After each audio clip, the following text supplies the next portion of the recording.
But at the same time, you require land for development, for townships, for residential houses, for infrastructure, for irrigation projects, for affordable housing for the poor, for national security.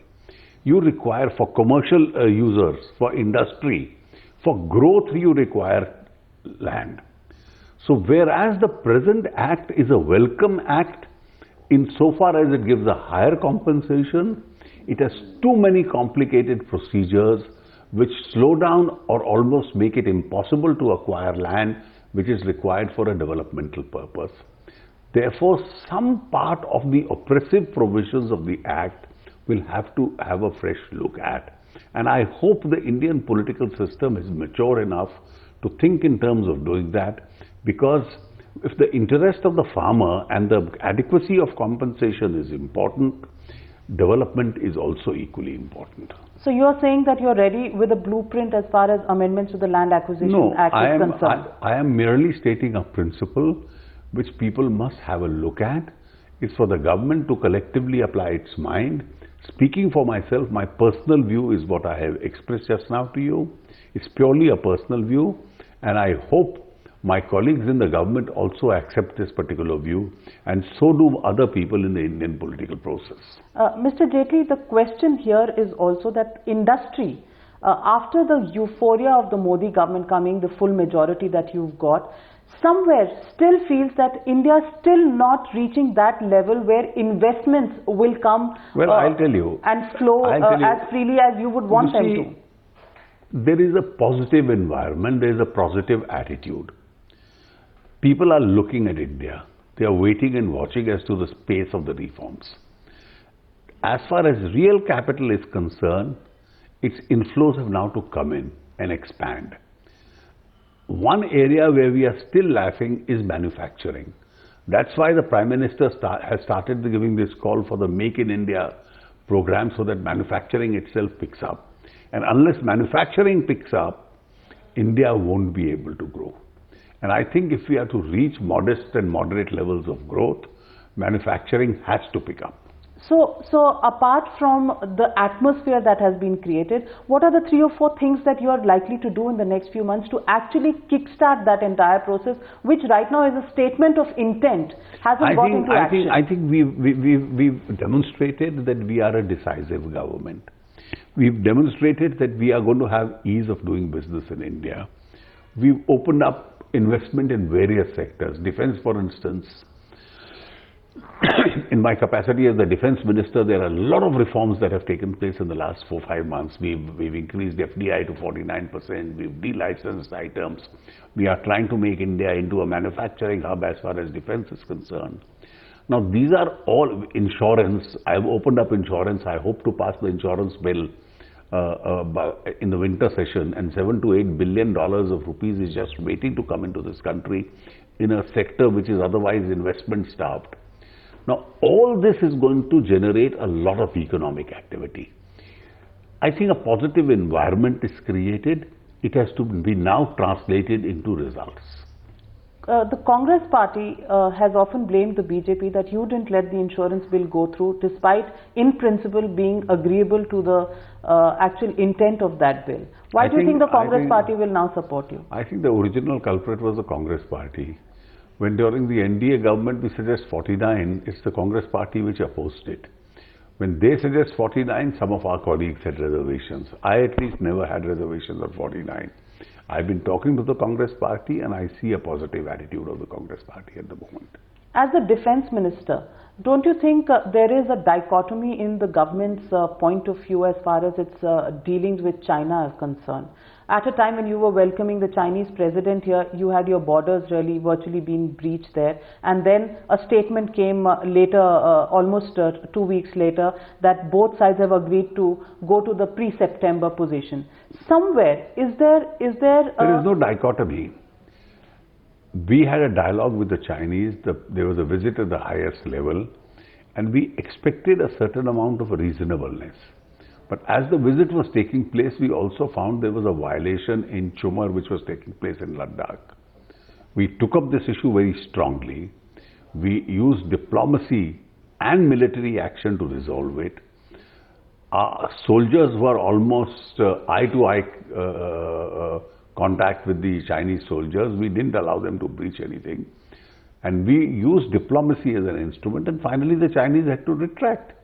So you think you're in a similar position as far as China is concerned and Pakistan is concerned? You see, there is both a difference. sides. There's a difference between But the fact is that, you know, wherever you're trying to make diplomatic, there is a military offensive that comes in. There is a difference between the two. As far as China is concerned, on the line of actual control, China has a different perception of what the line of actual control is. India has a different perception. There is no firing that takes place. It's a perception difference. As far as Pakistan is concerned, either international border or the line of control, there is no difference in perception. The line is clearly defined. Pakistan just takes the initiative in firing indiscriminately. We'd been on the receiving end using a shield to defend ourselves. This time there was a change of strategy. Besides the shield, we also used the sword. And we reacted very strongly. And therefore, Pakistan also realized that the cost of that kind of a misadventure was quite heavy as far as Pakistan was concerned. But hasn't it pushed back the deadlines as far as any diplomatic touch between the two sides is concerned? Of course it has. And the responsibility for that is entirely on Pakistan. Our foreign secretaries otherwise would have been speaking to each other. The level of talks would have upgraded itself. But because of the environment Pakistan has created, the whole process has suffered. Do you think the fact that the Pakistanis are trying to internationalize the Kashmir issue at every forum is also something that's... well, that's not a matter of concern because it's a failed effort at internationalization. The world is no longer willing to give you the advantage of this kind of a misadventure. Mr. Jaitley, there's another issue that really bothers a lot of army personnel, which is the one rank, one pension issue. It's something that the BJP has had, you know, as part of its election talk, its manifesto. How do you think this issue is going? Well, we are committed to the one rank, one pension issue. I've had a series of meetings on this issue.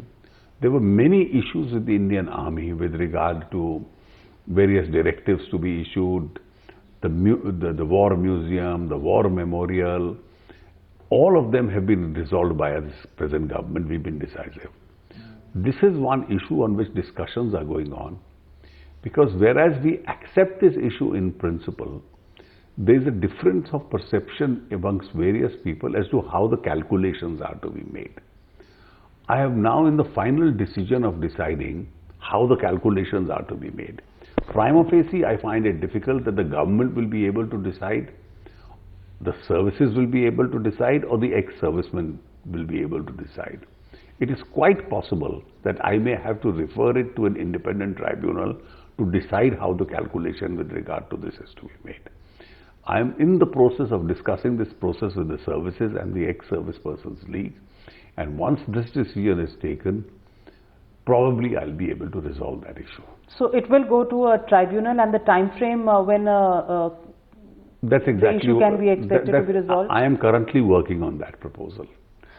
Mr. Jaitley, let's end this entire interview on the political note. The BJP has won Maharashtra and Haryana. Haryana absolutely decisively. Maharashtra, you still have you know, the last mile linkage that needs to be done. Would you go with the NCP? Well, I don't know who we'll go with. As I said, we have two proposals. The NCP has been gracious enough to announce a unilateral support because they say stability has to be there.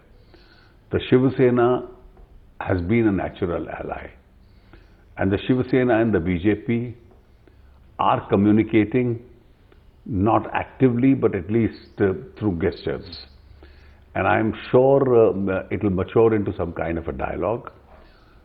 What final decision is taken with whom we eventually go is yet to be decided. Despite corruption as your plank in the elections of May 2014 and the elections of Maharashtra in September, October, you will actually have truck with the NCP? No, I haven't said that. Politics doesn't operate. But you haven't denied that support either. No. You see, when somebody is supporting me, I don't have to kick him back. It's not necessary. Not even if somebody is called the Prime Minister, somebody who needs to be treated in a mental hospital, and you've called that party naturally corrupt party. In elections, all kinds of comments are made, and thereafter, when you have a split mandate, you need a government, and you need a government. So compromise is something that's on the cards. Well, in a hung assembly, coalitions will take place. Coalitions will take place even when contradictions are there. But I haven't said that we are going with the NCP. I see Shiv Sena more a natural ally of the BJP. But you are right now stuck on the fact on who's going to contact whom first, because that's where the power equations are resting. Well, so how does that breakthrough happen? Well, I think that's what the media thinks, but politicians are cleverer than the So media. is Uddhav Thackeray meeting Narendra Modi? Has there been Well, it's not necessarily to meet. You can communicate even without meeting. Okay, so the BJP going solo is something that is what the BJP will do now henceforth? No, there is no question going solo. We'll certainly need an ally because we are a few short of seats. And while we are a few short of seats, we'll certainly have to ally with somebody or the other. Thank you very much, Mr. Jaitley. It was nice talking to you, and wish you a very happy Diwali. Thank you. Thank you. Happy Diwali to you.